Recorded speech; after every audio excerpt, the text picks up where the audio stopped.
It's 1984, and researchers for Coca-Cola had an idea for the biggest marketing opportunity ever, to put Coke in space. So the company developed a can that would work in space and would maintain its fizziness. NASA greenlit the plan, and the following year, we put Cokes in space.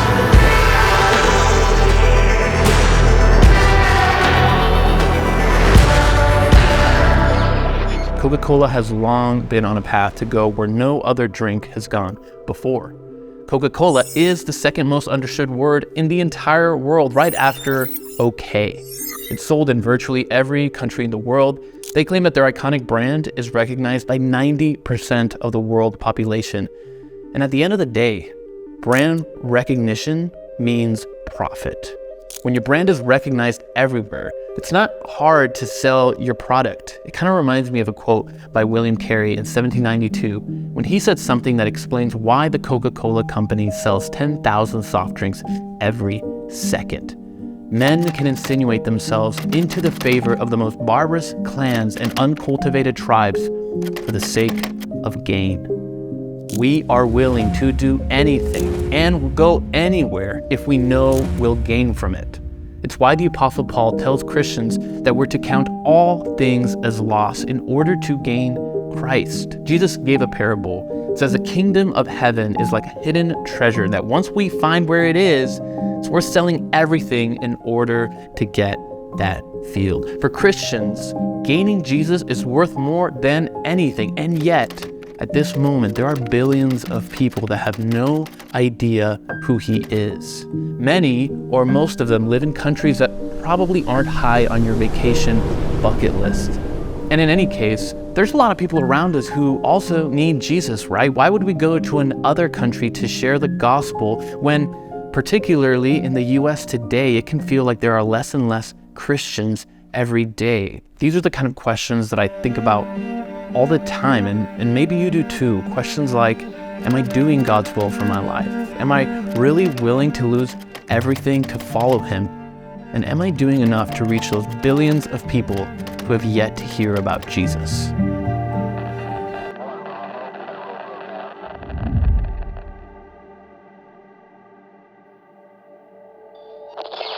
So take a moment to think about the billions of people in places where it's extremely hard to hear the gospel. Who should be going to them? I wonder who we could ask.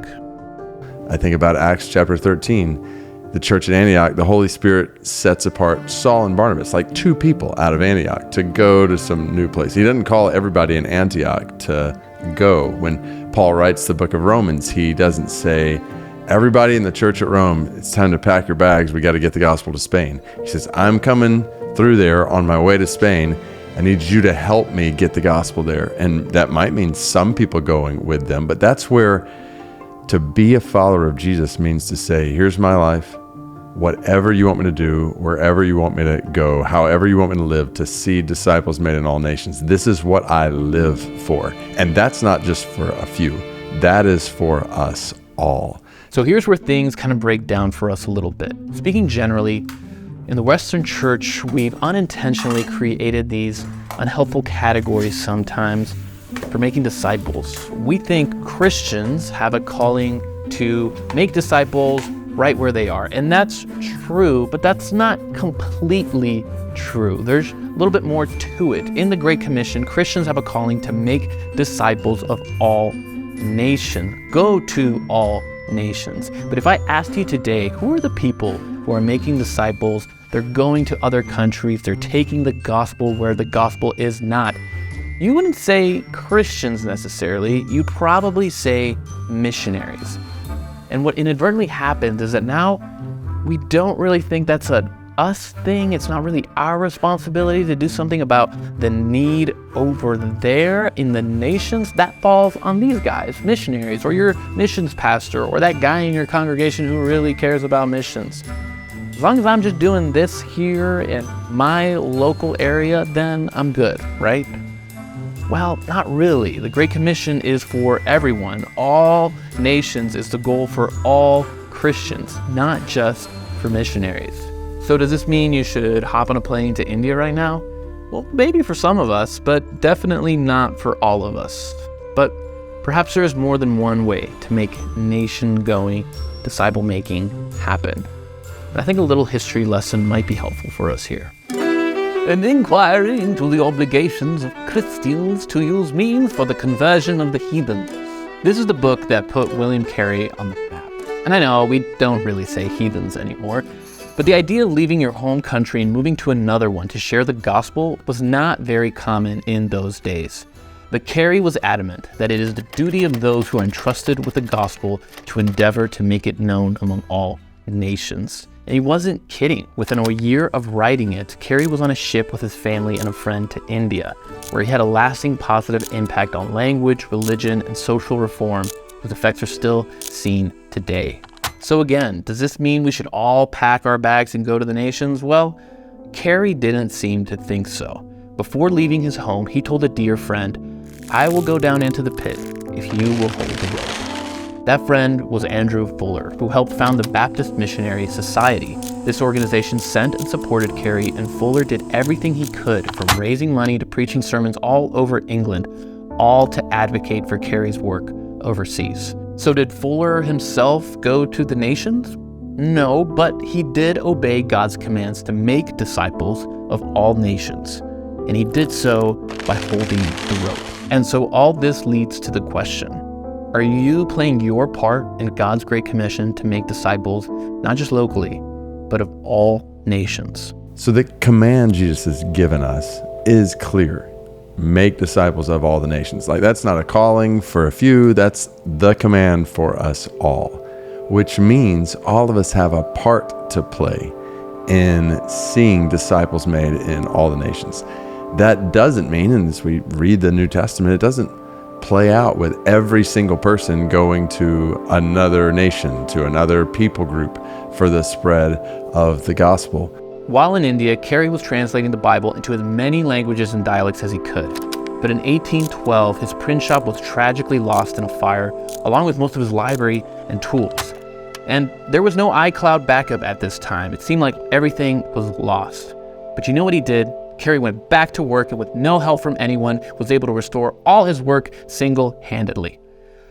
No, that didn't happen. After this happened, word actually returned home of the fire that devastated Carey's life's work, and God used it to raise up a ton of new rope holders. So many people rallied behind the cause that at one point Andrew Fuller had to stop the contributions because of how much money was pouring in. And so Carey did go back to his work, and before his death, he was able to print the Bible in 44 languages and dialects because of the people holding the rope for him. Making disciples is not an activity that only happens locally. It's something you can contribute to on a global scale. So imagine what it would be like to cultivate a culture of rope holding in your church and with your friends. Outstanding generosity and we got your backness for your brothers and sisters serving in other countries. I'm not suggesting you become the missions guy, although that's not a bad thing. But by becoming aware of God's work around the world, maybe reading a little bit more of what's happening internationally, and even learning a new language, you could also hold the rope for others. Holding the rope can look different for different people, but there's at least one way it should look the same for everyone, and that's prayer. Carey says prayer is perhaps the only thing in which Christians of all denominations can cordially and unreservedly unite. At the end of the day, conversion is not a work made possible by men. Only God can open eyes and change hearts, and that work is more often than not preceded by our prayers. God hears the prayers of his people, and he answers, usually through his people, even when it seems like all is lost. How does a Christian know if the part that they're playing is enough? Well, I think the key is abiding in Jesus, like doing what he is calling us to do. So walking in step with his Spirit, each of us is only going to play a part. And some people might say, well, okay, David Platt, you're playing this part. I feel like I'm doing so little. Like, we're all doing a small part. That's part of the picture. 3 billion people without the gospel today. Like, that's going to be a lot of people playing a part in praying. A lot of people playing a part in giving. A lot of people playing a part in going, again, right where we live, and then wherever God might lead us. And as we're walking in step with God's Spirit, saying, I want to obey this command in my life. This is my life. I want to make disciples of all the nations. And trusting Jesus to lead us by his Spirit, I think there's a lot of contentment that can come, even amidst massive need, to say, okay, I'm doing what Jesus is calling me to do. And to do that as part of a local church where we're being challenged in making disciples of all nations and what that looks like in our lives right where we are, and being open to wherever God leads, instead of just being kind of left to ourselves when we can settle for less than what Jesus is calling us to. So we want to guard against that. At the same time, we also want to guard against living like we're never doing enough. That's not how Jesus has designed us to live. Yeah.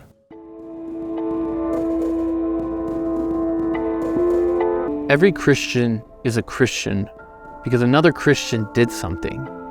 Another Christian left some sort of comfort zone and reached you with the gospel. It could have been your parents, it could have been a friend, it could have been a stranger preaching on a street corner, or even through a book or a podcast, but you were reached. And if you look at the places around the world today where Christians can freely gather to worship and follow Jesus, you can more often than not trace back its religious history to a movement of missionaries who went through extreme trials to take the gospel to those places. These places are reached, but they weren't reached because God just dropped the Bible in a church building on them. They were reached because someone was sent. We go down the pit and we hold the road for others who do, because that's what Jesus did for us and called us